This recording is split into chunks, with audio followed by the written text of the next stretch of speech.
প্রথমেই ওস্তাদ আপনার থেকে জানতে চাই রমাদানের রব্বে কারিমের কাছে এবং মুমিনের জীবনে কেমন এই রমাদানের গুরুত্ব। জাযাকুমুল্লাহু খায়রান। আলহামদুলিল্লাহি রাব্বিল আলামিন ওয়াসসালাতু ওয়াসসালামু আলা মাবউসি রাহমাতাল লিল আলামিন সুম্মা আম্মা বা'দ।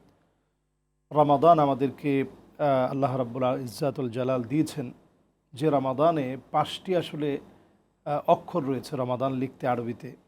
তো এর মধ্যে প্রথমে রয়েছে র।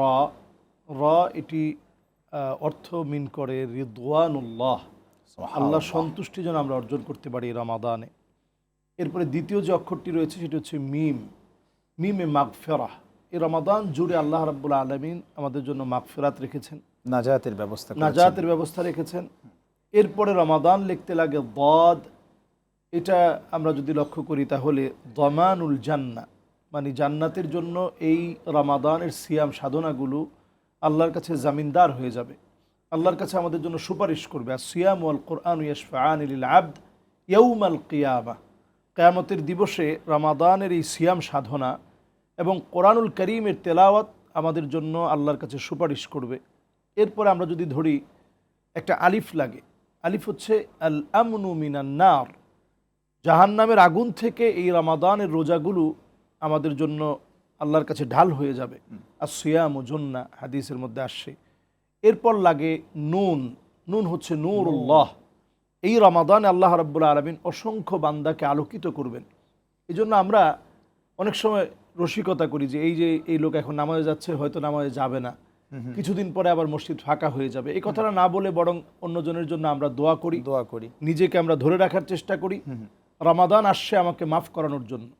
মান হুরিমা খায়রাহা ফাকাদ হুরিম। রমাদানেও যে নিজেকে মাফ করায় নিতে পারলো না, সে সবচেয়ে বঞ্চিত মানুষ হবে। আল্লাহ যেন বঞ্চিতদের কাতারে আমাদেরকে শামিল না করেন, আমিন। প্রতিনিয়ত এই জন্য দোয়া করা উচিত।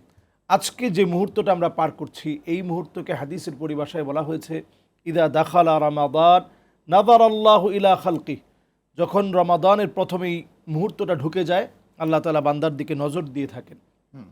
তাহলে বান্দার দিকে নজর দেওয়ার যে সময়টাতে আমরা আছি, আল্লাহ তাআলা আমাদের দিকে তাকিয়ে আছেন, আল্লাহ তাআলা আমাদের দিকে নজর দিয়ে আছেন, বান্দার হালতগুলো দেখতেছেন। আমি যেন গুনার মধ্যে লিপ্ত না হই। রমাদানের এই সময়গুলো কাটিয়ে আল্লাহ তাআলা মাঝখানে দিয়েছেন বদর, যে বদরের সাহাবায়ে কেরামের সেই স্মরণীয় ঘটনার মধ্য দিয়ে দিন বিজয়ী হয়েছিল। মাঝখানে রয়েছে বদর এবং রয়েছে শ্রেষ্ঠ সম্মানিত সেই কদর, এবং প্রত্যেকটা মুহূর্তে রয়েছে ইতকুম মিনান নার। এটা এমন না যে শুধুমাত্র এক রজনীতে আল্লাহ তাআলা মাফ করবেন। রমাদানের প্রত্যেকটা রাত আর দিন আল্লাহর কাছে এত দামি। হাদিসের মধ্যে আসছে যে এই রমাদানের প্রত্যেকটা ওয়াযালিকা কুল্লু লাইলা, প্রত্যেকটা রজনীতে আল্লাহ রাব্বুল আলামিন অসংখ্য গোলামদেরকে মাফ করে দিচ্ছেন।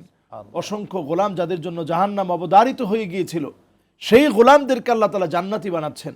আমি আপনি কি নিজেকে জাহান্নাম থেকে জান্নাতি বানাতে পারছি কিনা? আল্লাহর কাছে আমরা প্রিয় হতে পেরেছি কিনা? কোন আমল করলে আল্লাহর কাছে প্রিয় হওয়া যাবে? এমন হতে পারে আপনার একটা তাওবা আল্লাহর কাছে এই রমাদানে কবুল হয়ে যাবে, যেহেতু এটা আইয়াম মা'দুদাত, নির্দিষ্ট অল্প কিছু সময়ের জন্য। এই সময়টা শেষ হয়ে গেলে আপনি অনেক আকুতি মিনতি করে এই বরকতময় সময়টা পাবেন না। এই জন্য এখনই সময় আল্লাহর কাছে রোনাজারি করার, কান্নাকাটি করার, আল্লাহর কাছে কোরআন তেলাওয়াত করে, জিকির আজকার করে, জামাতের সাথে সালাত আদায় করে, এবং আমরা সুন্দর ব্যবহার করে মানুষের সাথে ভালো ব্যবহার, এটাও অনেক সওয়াবের কাজ।